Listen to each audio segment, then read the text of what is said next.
For me, I think it's surprising that your recruitment wasn't bigger out of high school. So what do you feel like played into that? Well, shoot, I'm seeing it now. Like this, the area, basically east of Raleigh is tough. Basically, I would say the line is basically I-95, and I feel like this area don't really get that much exposure or looks. No, Right. back when we were playing. Now, I mean, we got cameras now all over, but Right. still, even with that, I feel like there's like a cloud just above the I-95 and east of I-95. Like, man, I don't know about that type of player. Right. And then for my case, I feel like I just didn't really have no position. Right. Like, obviously you got the 1, 2, 3, 4, 5 point shooting, power, small forward, center. Obviously, I'm not a center. Right. I'm not a point guard. Right. 2, 3, I was a tweener. Right. So nobody knew. Right. So I think me not having a position, I was just put me out there. Right. Whatever. Now, most of the case, they end up making a position for me. They call me a point forward. I don't know what that is. Right. But they made a position for me, or the name of a position for me. Because basically, depending on who I was, the matchup, if it was a big guy, I could bring him outside and go around him. If it was a smaller person guarding me, I could just go post him up. Right. So I was really a tweener, slasher. I don't know what you want to call it. The first utility player. The first Draymond Green out of 2-5. I mean, for real, you just don't know, but you impact winning. And that's my case. Like that, and then, when I went to, leaving fight, the recruitment was just, I had a lot of D2. Right. Like I told you, the goal was D1. The goal was D1. So the crazy part is, Barton was talking to Coach Lewisburg, and I had the scholarship papers like right there. I mean, that class would have been crazy. Me, Jared Jernigan, G. Boston. Right. G. Boston was cool. I remember cool. G. Boston. Yeah, right. You put me, him, and Jernigan together, good guy. And I had the scholarship. My mom was out of town at a conference. I was like, shoot, well, I didn't want to go from Elm City Elementary, Elm City Middle, Fight, and then Barton. I was like, I got to go somewhere. Right. They literally right there in less than 8 miles apart. 100%. I was like, man, no. But that was just weighing on. I was like, I don't know. And then I don't know where this guy came from. I don't know who sent him. But my mom called me. She's like, hey, this coach called me, and he wanted to talk to you when I get back. I was like, all right. Coach John Meeks. I don't know who sent Coach Meeks, but he came. My mom got back in town. We met at the house, and he's like, hey, man, I know your goal is Division I. I feel like I can help you get there. Right. And he's like, you just got to trust me on it. I said, all right. So by that time, he was like, he showed me Lewisburg. And this is crazy. I told my mom, I'm never going to Lewisburg. Right. This was when, before I even started getting recruited in high school. It was middle school, because she went there. Oh, okay. I didn't know that. Okay. I'm not going to your school. And years later, right, she's in the picture with me signing to go to Lewisburg. Like, it's crazy. But he came out of nowhere. I don't know where he came from and who sent him, but I ended up signing with Lewisburg. And he was like, man, with your grades, like, you're really just here for exposure. Right. And that JUCO life different. Yeah. That lead me right into my next question. So, obviously now we know why you chose Lewisburg Junior College, but talk about the experience at junior college and how it helped you prepare for that next step or that Division I step. Man, junior college, compared to what Asheville, junior college is not for everybody. Right. I mean, in the case with junior college, though, you got players going there for different reasons. Right. Some, the case may be grades. My situation was exposure. Like you said, this area east of 95 don't really get looked at like that. Raleigh the coaches that come to Raleigh, Greensboro, Charlotte area, Winston-Salem. But our area, we just country people. Yeah. So I went to Lewisburg for exposure.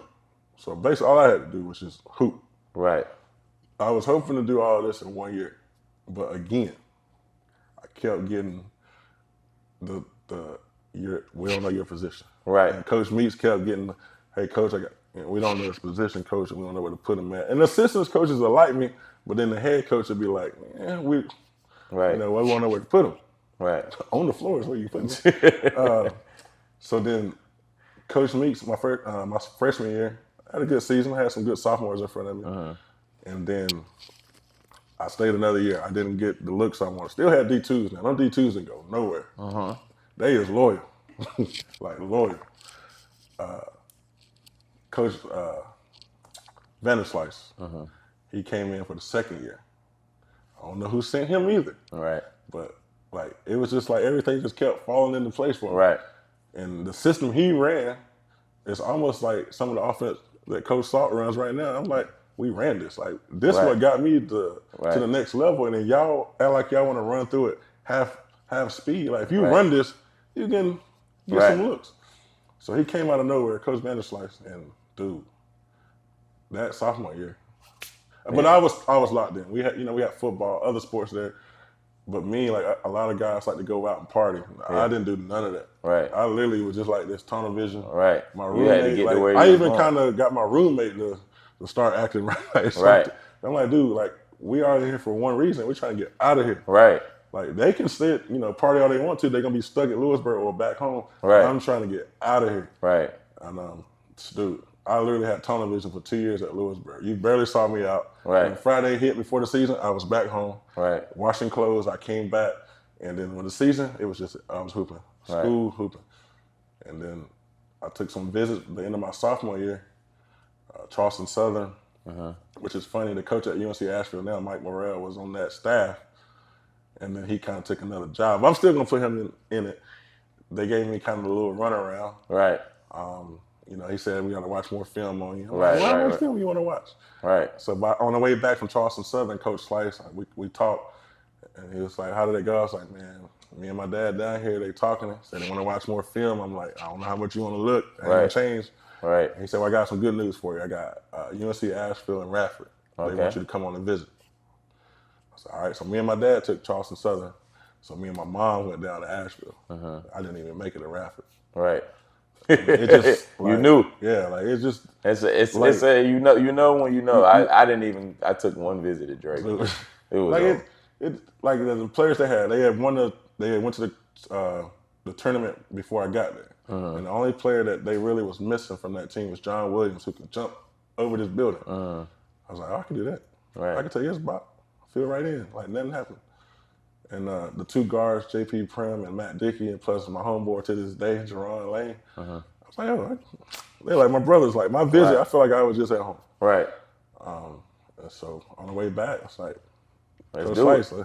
And Coach McDevitt and Coach Slice, Coach Slice went to Asheville. Oh, okay. So that was kind of the background of that. Because even Coach McDevitt was like, man, we don't really know his position. Yeah. So Coach Slice told him, it's like, I tell you what, y'all can fall in the line with the rest of these schools who want to recruit position, or you can get you a hooper. Right.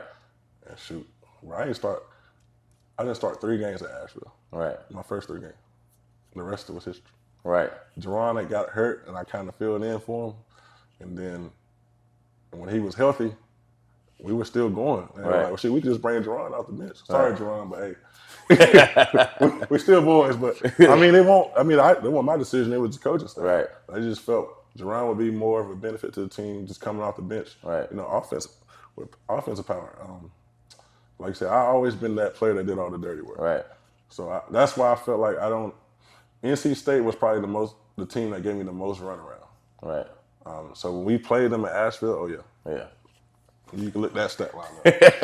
We might have lost. What was that stat line? Oh, we played them my senior. Oh my God, 28, 8-6. 28, 8-6. Yes, sir. They put everybody on. It didn't matter. It was who was it? Rodney Purvis. What's my man name? What's my guy name? Playing did we all lose or win? We lost by 2. Lost by 2. Okay, 82 to 80, man. I got you. That box so crazy. What's my man name that played in the league? Woo! Hold on. So, hold on. Yeah, go I got it. So we lost to NC State. Yeah. And Jeremy Atkinson had 28 and 6. Woo! 12 for 22. Oh yeah, I got some shots. Man, it's efficient though. It is efficient, very efficient. That team had Lorenzo Brown, Rodney Purvis, Silas Wood, C.J. Leslie was on that team. T.J. Warren came off the bench. T.J.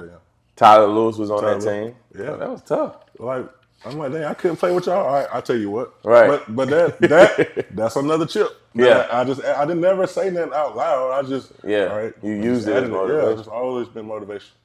I couldn't play here at a top school, so all right. Asheville. When we play these top schools, I'm gonna make them like, hey, y'all didn't recruit. No. Right. We tried, but we was trying to give him a walk-on, spot. Recruitable walk-on. I'm like, who's gonna pay that? Man? Right.